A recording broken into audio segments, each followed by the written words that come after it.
In my hot little hands, I've got myself a PRS guitar because we are now PRS dealers. Today, we're going to focus on the SE line and talk you through what may be one of the best values in the electric guitar market, hands down. So stick around.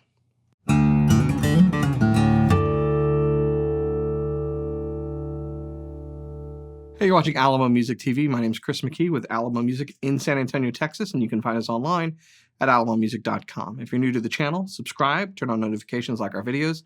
If you want to support the channel, you can visit our spring store link below for custom swag and check out our podcast, the Fretboard Confessional, wherever you get your podcasts at. I've been wanting to get PRS guitars in the store for a long time. I've been a big fan of theirs, and I personally own a, I guess it's a core model now, 2013 Santana model. I know some people go, it's Santana. No, it's Santana, but that's okay. That's how we say it in San Antonio.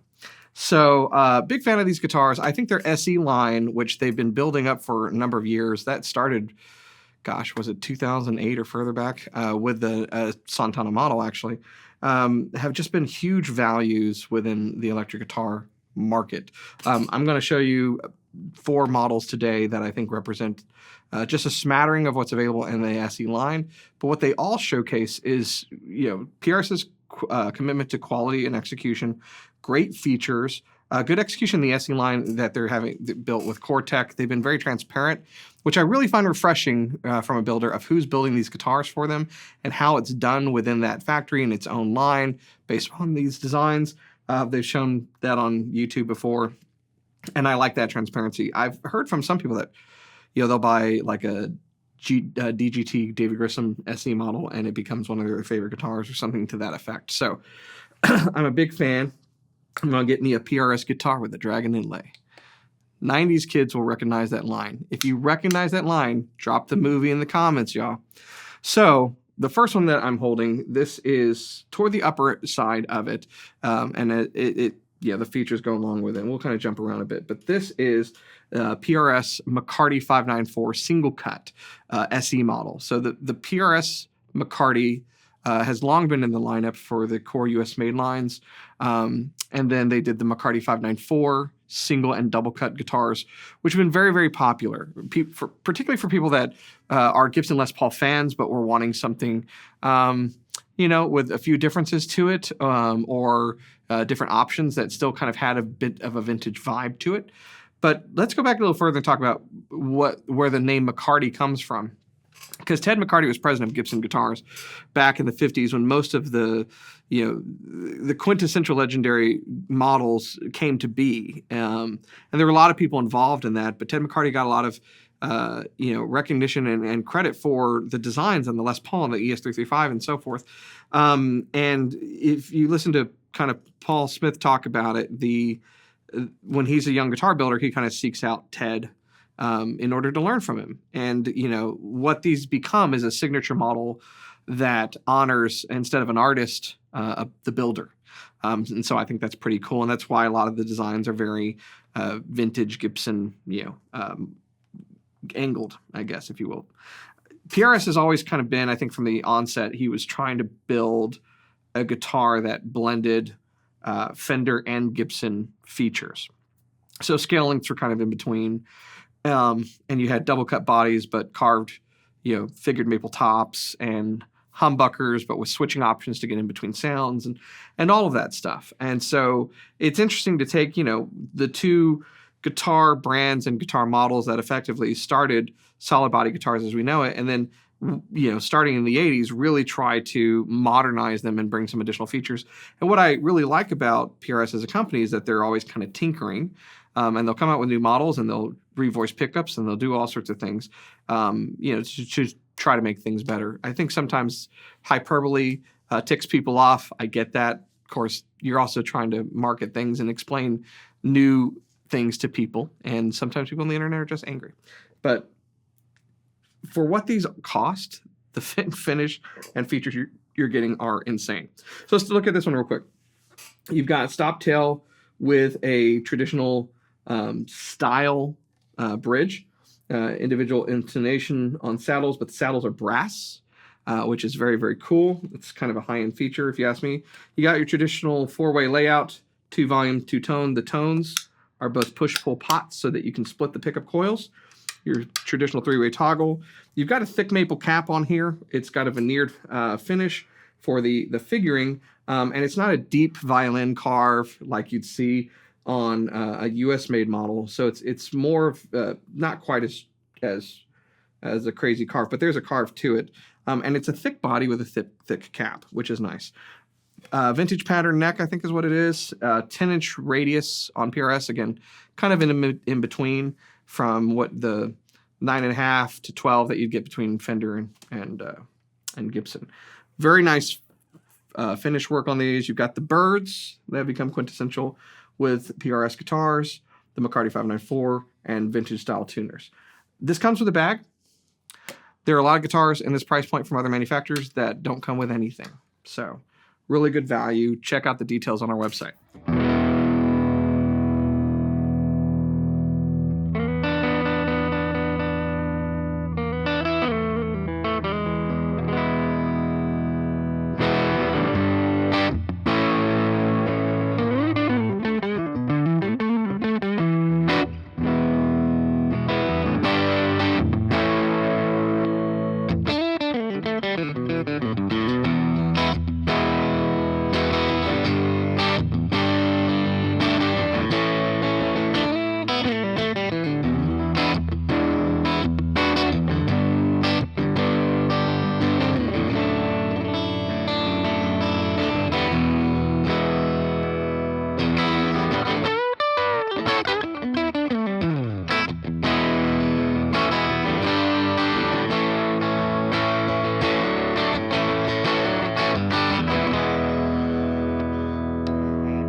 This is one of the newer models in the lineup, and I love this orange color with it.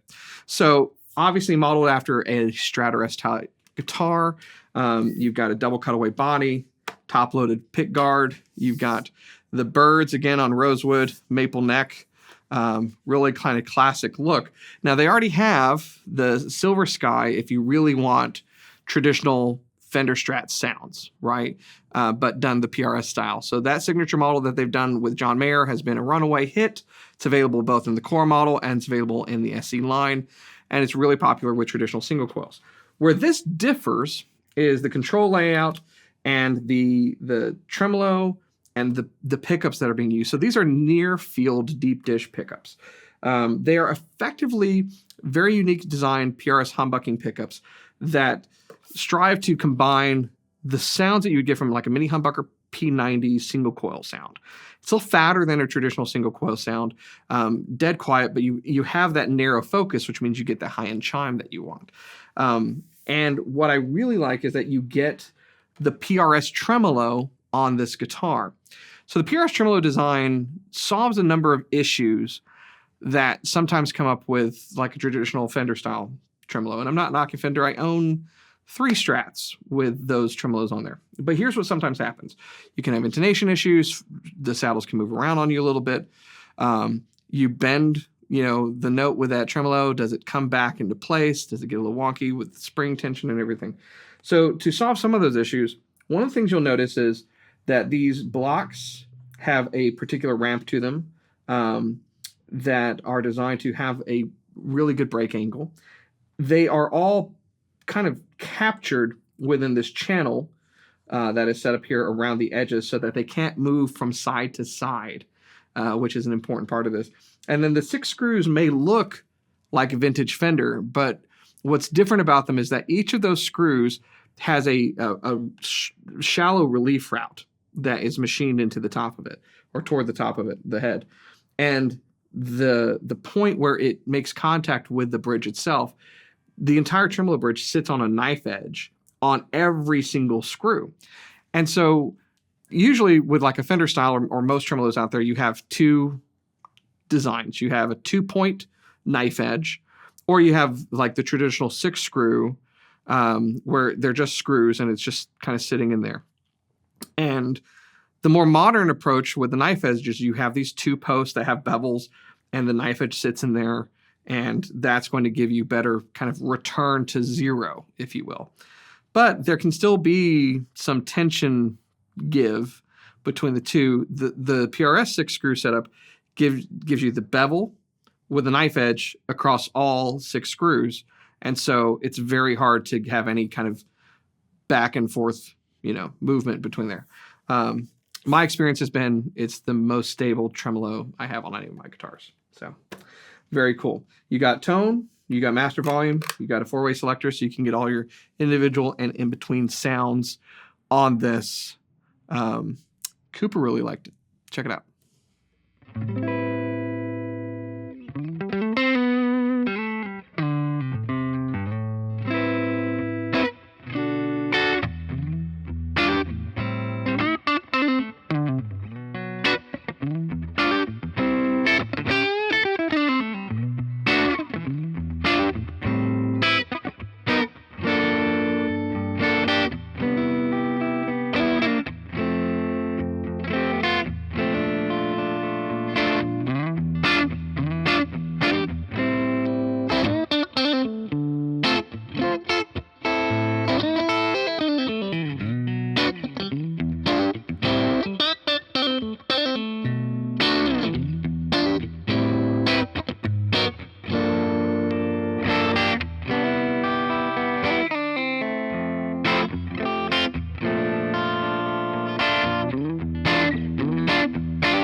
Following right along from a traditional Fender style guitar, we have the N53.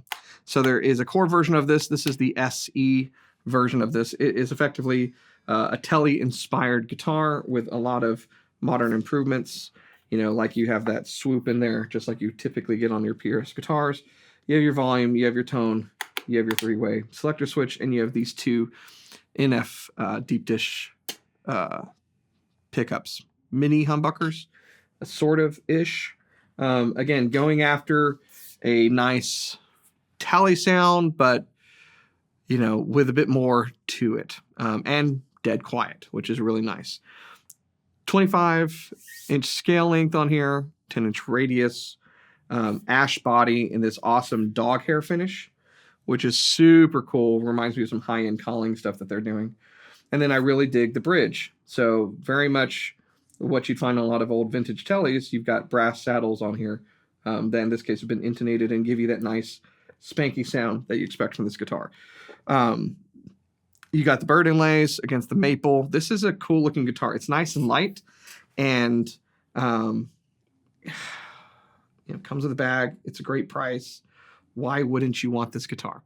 We're actually going to have a video on this channel, so make sure you've subscribed because we're we're going to put this as a comparison against its most closest competitor. If you know, you know. So be on the lookout for that guitar.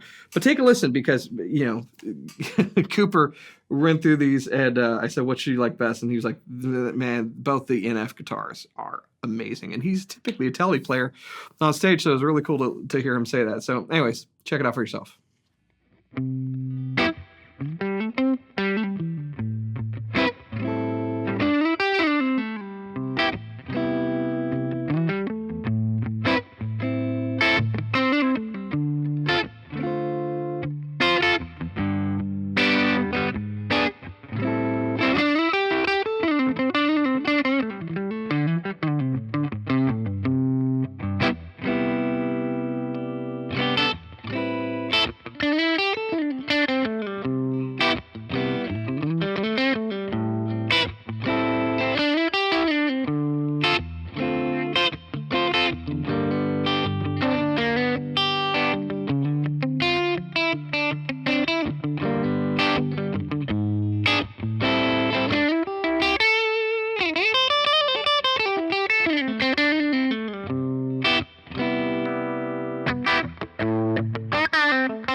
Okay, I've saved the least for last. And when I say least, I mean least priced.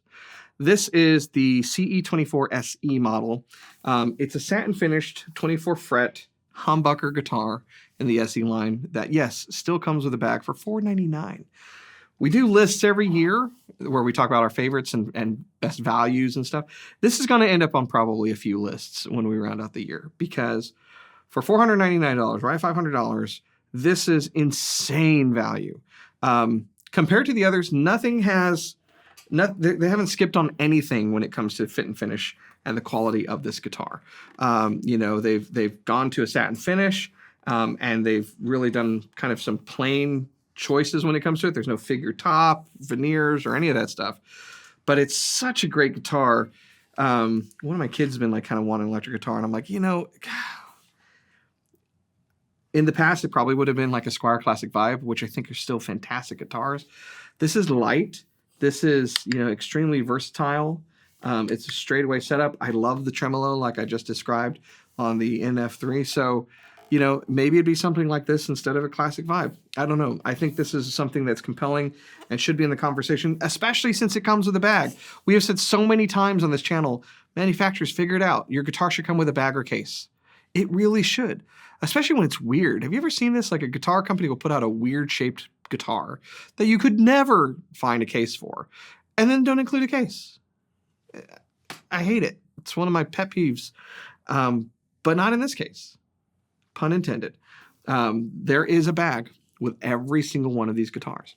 Now, the SE line has a lot to offer. There's signature models like the David Grissom, the Silver Sky John Mayer, the Santana guitars.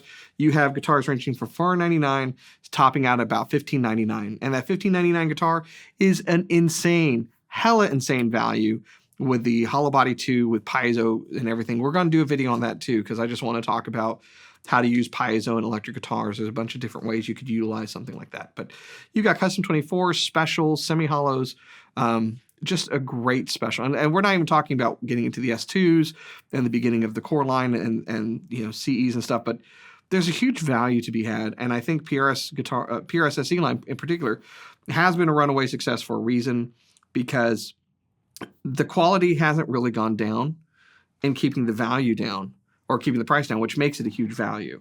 All the hardware is fantastic. They sound good. This is a light, Josh, this is a light guitar. Have you held this guitar yet? My guess, if we put on the scale, is this is sitting right at about 6 pounds. So super comfortable.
Anyways, I digress. If you want to know more information about these guitars that we are now proud to carry, go to our website at alamomusic.com. We actually have a landing page for PRS that kind of talks about PRS history, what they offer, what the designs are all about, and help you find the guitar of your dreams, particularly if you've been lusting after a PRS. Maybe it's a core line, but you don't have the change for that right now, and you just want to get something that is an entry into that stuff. There's something to be had for everybody, so make sure that you reach out and we can help you find the guitar of your dreams. If you're new to our channel and you like guitar stuff, make sure that you help us out by subscribing, turn on notifications, liking, commenting, and sharing these videos with your guitar-loving friends. Thanks so much. I'll see you next time.